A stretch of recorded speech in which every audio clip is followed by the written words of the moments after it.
I bet you didn't know the fascinating journey of engine technology. Today we're talking about the heart of every car, the engine.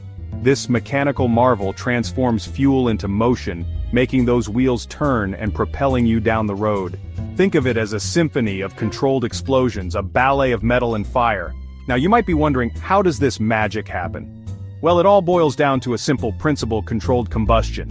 Fuel and air mix inside a chamber, ignite, and boom, this explosion creates energy that pushes a piston, which in turn rotates a crankshaft. This rotation is then transferred to the wheels, making your car move. Simple, right? But that's just scratching the surface. There are different types of engines, each with its own quirks and characteristics. Some are smooth operators, while others are more like a raging bull. Some sip fuel like a gentleman at a tea party, while others guzzle it down like a thirsty camel. So buckle up, because we're about to dive into the thrilling world of car engines. Let's start with the old faithful, the petrol engine. This bad boy is all about spark ignition. Remember that fuel-air mixture we talked about? Well, in a petrol engine, a spark plug ignites it, creating a mini explosion that pushes the piston down the cylinder. This process happens repeatedly, turning the crankshaft and ultimately, your wheels. Petrol engines are known for their responsiveness and high revving nature. They're like that eager puppy, always ready to go for a run. They're also relatively simpler in design compared to their diesel counterparts, making them cheaper to produce. However, petrol engines aren't perfect. They tend to be less fuel efficient than diesel engines, especially at lower speeds. They also produce more harmful emissions, which isn't great for the environment. But hey, you can't have it all, can you?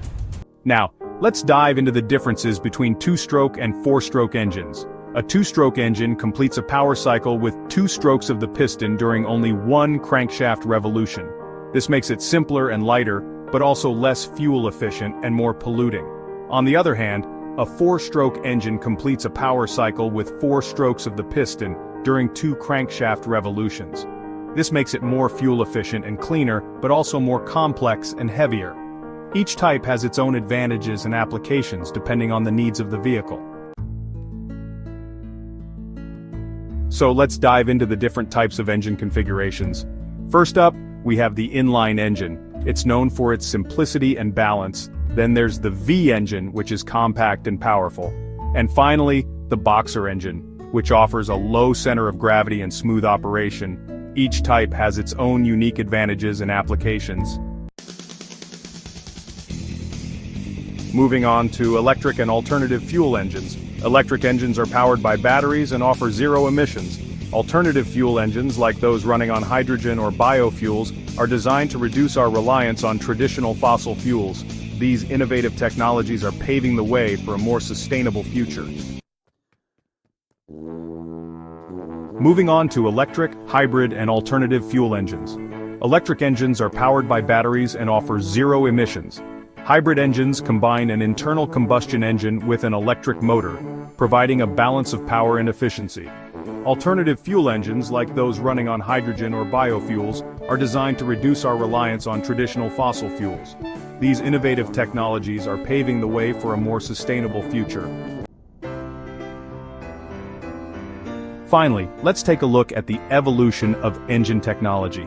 From the early days of steam engines to the advanced internal combustion engines we have today, the journey has been remarkable.